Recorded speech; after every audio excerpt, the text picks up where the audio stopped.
Hello, and welcome back to Fulfillment Therapy. I am Maddie, Kendra Nilsson's COO. Today you'll be listening to episode 170, Grace Over Gripes, How to Respond to Pet Peeves with Kindness with Dr. Harry Cohen. We hope you enjoy. Stay tuned. Welcome back to Fulfillment Therapy. Today we have special guest Dr. Harry Cohen, and he is going to talk to us about pet peeves, which I'm very excited about. But Dr. Harry Cohen he has a PhD in psychology. He's an executive coach and restaurateur and author of Be the Sun, Not the Salt. And this is just a straightforward yet profound guide for being your best self, uplifting others, and behaving in a manner that draws others toward you and makes you happier and more effective. And I must say, I really enjoyed this. I'm actually going to show this really quickly. So I got it in the mail a little bit late, but I am really enjoying it. And I love the pictures. I love everything about it. So I appreciate you sharing that with me. But tell us a little bit about yourself. So in 60 seconds, I grew up the only son of a middle-class family, wanted to be a doctor, went to Cornell, pre-med, got through everything except organic chemistry, designed to weed out people like me, dropped out of school, went and worked in a mental health facility, came back, going to be a different kind of doctor, got a BA in psychology from Cornell, then went to Michigan to get a social work degree, and then went on to get a PhD in clinical psychology, family systems therapy, was in private practice for 10 or 15 years, and then shifted my interests to executive coaching, and then did a lot of work in corporations, then public speaking, and then opened a restaurant right when the financial crisis hit in 2008. The restaurant is still growing strong. And then did a TED Talk and ended the TED Talk with leave people with an afterglow, not an aftertaste. Be the sun, not the salt. And then wrote this little short booklet to remind us to be our best selves more often. And that's my story. Oh, I love it. And anything that speaks to being your best self, I really appreciate. And somehow I missed your TED Talk, so I'm going to have to go back and check that out. But did you love doing that? Well, no, I was nervous as hell. And the deal on a TED Talk is you don't get a do-over. And there's a million ways I would do it differently. So my life's work is to try and say more by saying less and saying it better. And this metaphor of be the sun, not the salt, is the distillation of my life's work. I wrote 30 one-page reminder chapters to nudge myself and anyone else like, oh, right. Like literally today, every day I read the day of the month based on the chapter. Today is the 21st. Guess what? Release your pet peeves. Today is the 21st for release your pet peeves. So I wrote a little note to 50 people. This isn't a teaching. This is how I intend to practice that lesson today. How could I make sense of it this night? This notion of being our best selves. Look, I know that being irritated for whatever reason is a pile of debris. It's just garbage. Our irritations are our teacher, and we can't cop an attitude that, yeah, but I'm justified. And that's what pet peeves are. This morning, I had to think about, okay, so how am I going to apply this? I'd forgotten that I'm doing this podcast with you. I'm building this house across the lake, and the builder said, he's not going to listen to this podcast, so I can say it. There was a miscommunication. Now, that's a phrase that for me means somebody's not taking responsibility if they're saying, I didn't tell somebody. And I did a good job of, easy, big fella, Harry, let it go. Don't say anything. I just sat there and I listened. It's easy for me to have said, the problem is blah, blah, blah, blah, and corrected him and tell him that he was not being accurate. I just let it go. The point of bringing up this peeve is that I have to continually remind myself of every piece of lesson in here, which is, oh, right. Is it really worth it? Do you really need to be so irritated? No. And I know this. Look, we've lived decades, and every decade we live, we go, man, I can't believe I used to think that or do that. And then, we're wiser now. I'd like to get a little wiser with every single day, including get off it. Anything that makes me irritated is hey, Harry, remember you wrote that little book? You know? Like we were supposed to start exactly 2:30 and you showed up right on time. And I was watching myself get a little bit like, oh, I wonder if she's going to be on time because that's one of my little peeves. And it's such a great teaching. Harry, get off it. So what? And I have to continue. I have a dog and you have to continually remind my dog what she supposedly already knows. I'm no different.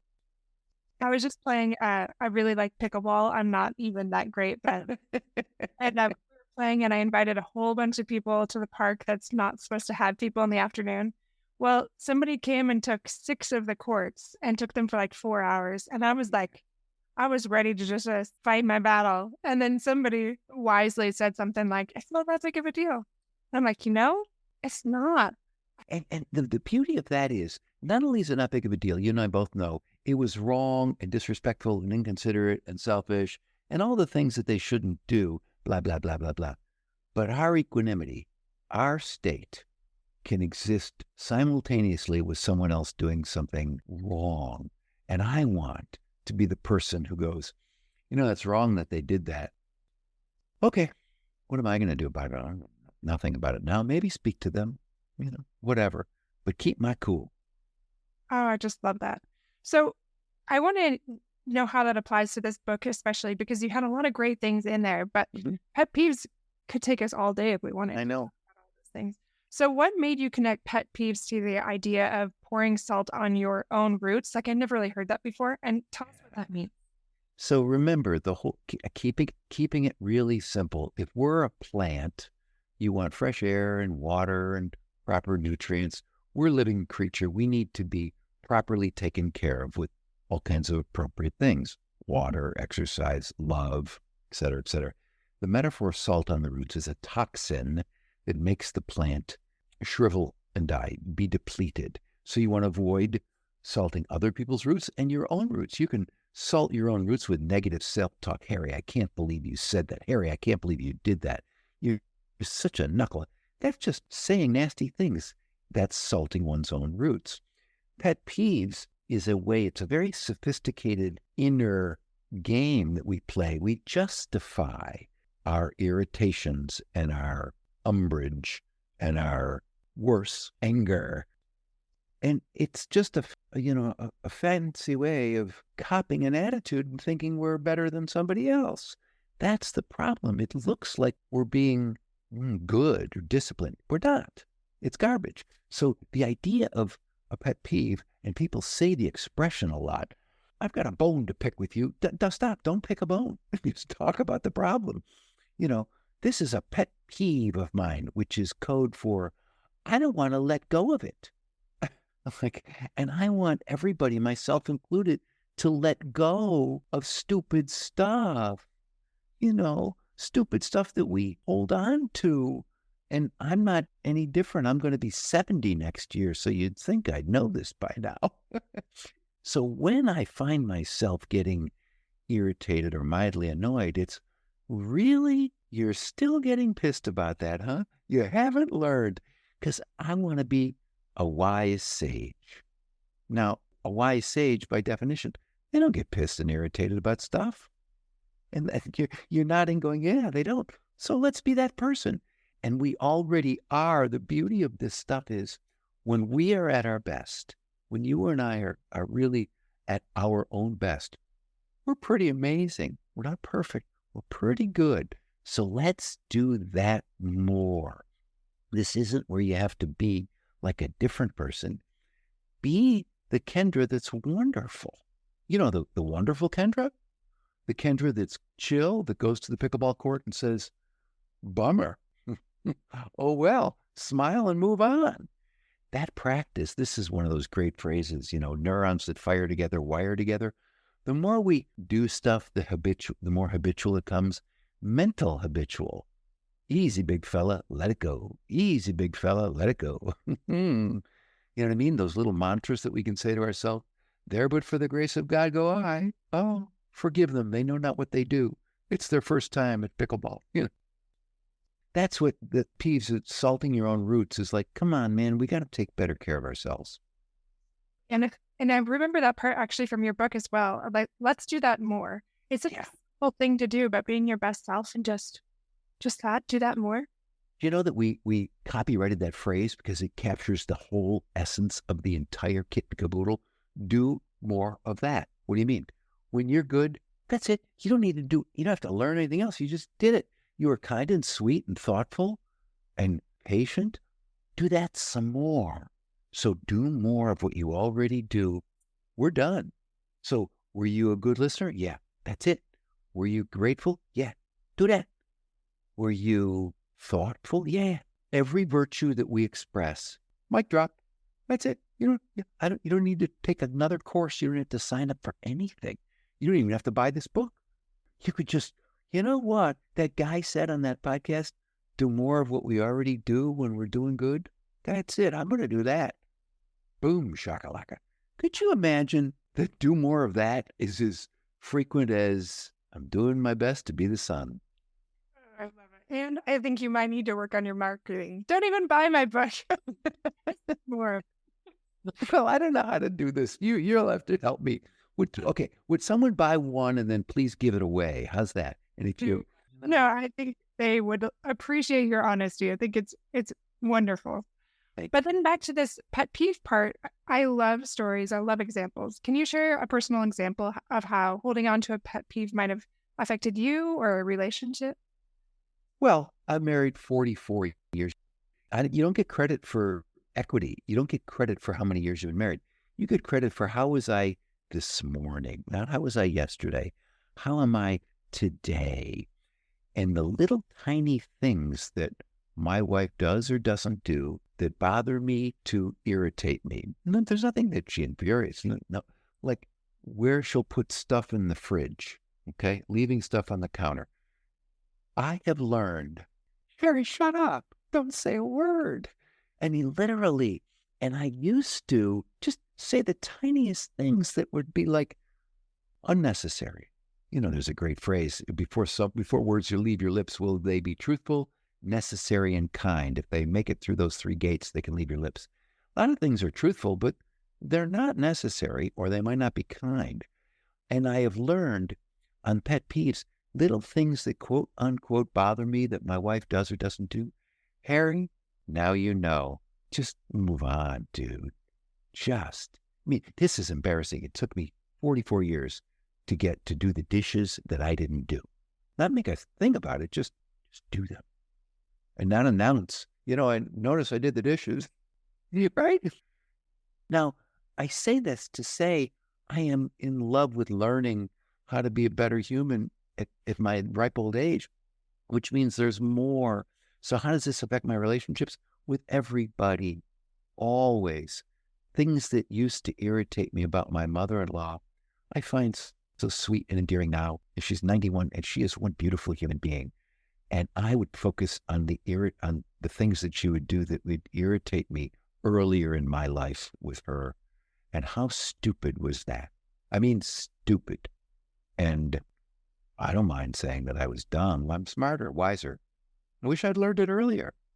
And that's just, I mean, I could go on and on. I'm talking about friends, people who come late, people don't return phone calls, all the things that are like, anything that gets me a little huffy. Harry, get off your high horse. It makes my relationships with those people better. Cut them some slack. Give them grace. Do you know the expression giving someone grace?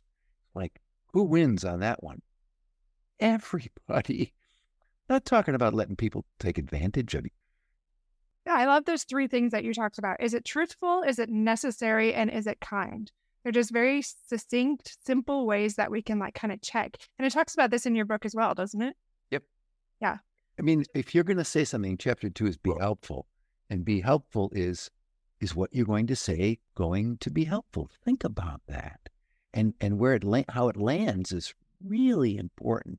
Might be true, might be necessary. Is it kind? I didn't say those three things in my book, but if you put it through the filter as, will this be helpful? Will the other person feel like sun on the leaves, that this person was uplifting and made me feel energized after the conversation? Excellent, you should say it. But if what you're going to say makes the person feel crappy, ooh, you know, you probably shouldn't say it.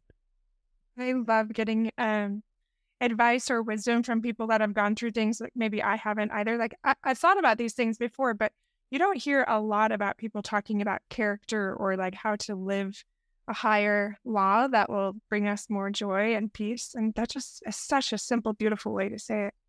Thank you for Kendra. Let us all aspire to living from that higher plane, whatever that might look like for all of us, whatever religion, cultural norms, or what have you. There's some level of moral high ground that we want to aspire to be better. I mean, this little book and the message is for people who do want to be better versions of themselves. If you think you're already wonderful as is, this is not for you. Right. And maybe you should talk to your spouse a little bit more about what you do. So another question I have for you is, in your experience, what do you think is the most common pet peeve spouses or parents struggle to let go of? I know that's kind of a hard one.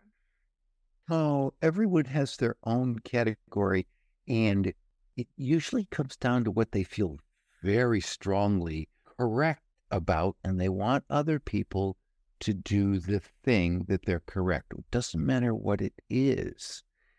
And so for other, for some people, it's cleanliness, it's neatness, it's proper, whatever that might mean.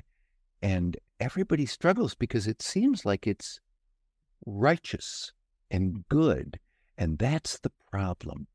People who get on their high horse of righteousness, including myself, shouldn't people start meetings on time? Shouldn't people follow through on their commitments? Shouldn't people never be late without letting us know? I mean, they're endless of how people should behave. And so what are the favorites? It's pick your poison. And that's what they are. They're poisonous because they look like they have some moral rectitude attached, Yeah. And so into these daily in my family, right? Like you, right? hundreds of them. Hundreds.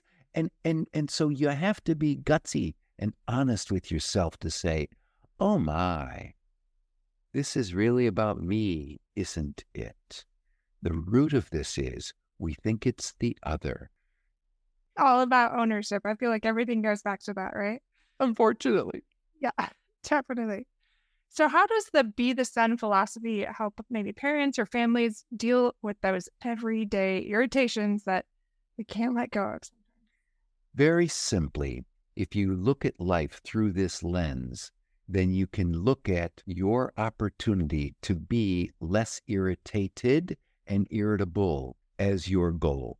Simply, you want to be uplifting and kind and bring out the best in others, including yourself, and you want to be as little as possible depleting. So with that mindset, your irritations are by definition salt on roots. When you're irritated, no one likes to be around you, including you. So keeping it simple, let your irritations be the teacher that is your tapping you on the shoulder. All right, that's all I need to know.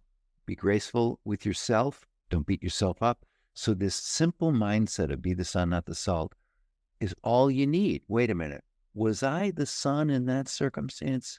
No, I was actually salty. Okay. You know what to do next. That's it. You don't have to do any, gyrations. You just say, nah, I was a bit salty. Good. Once you answer that, the right thing to do is, just be not salty in the next sentence or apologize. Doesn't matter. But you don't have to, I wonder, did I do it right? That is such a simple thing that we can do. So like, am I being the sun? Am I being the salt? How am I responding to the people in my sphere of influence? Love that. You got it. And Kendra, because you get it, I love that you get it. So let's help the world use this lens through which to look at the world and then do our best. Oh, that's so beautiful. I fully support that. I guess my last question for you, just very simply, and you kind of gave us so many beautiful, simple things.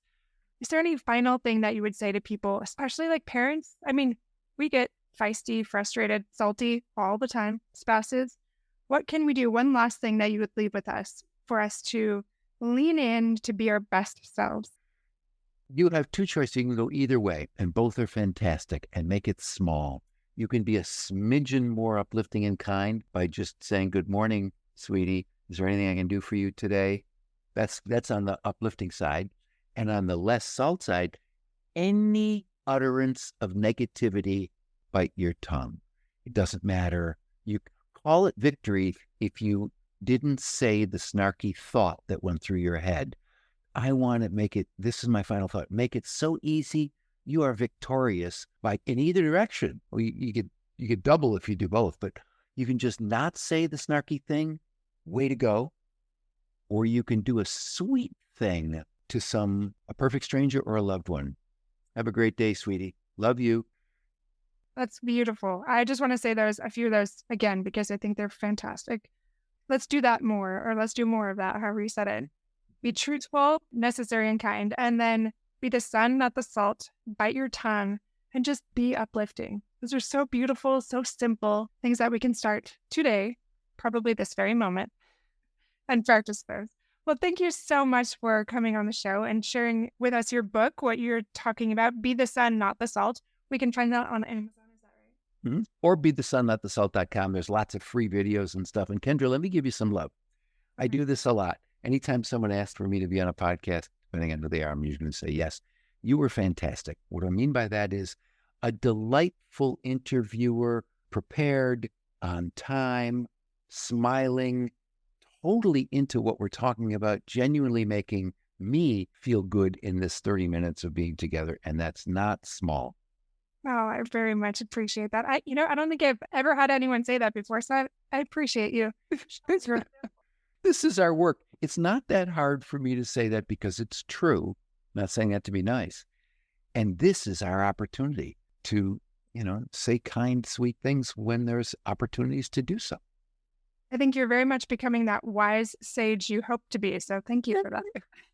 Of course, I love it. Well, you take care and have a wonderful day. I know you have more interviews to come, but I loved having you on the show. Thank you. Thanks, Kendra. Thank you so much for listening to our episode today. As a reminder, please head over to our website, fulfillmenttherapy.org, for more resources and information, and to check out our new countdown for our upcoming courses that are coming out next month that we are very, very excited for. And as always, if you'd like to become an intern for our upcoming internship quarter, you can also find information for that on our website as well. Have a wonderful day, and we look forward to seeing you in a couple of days.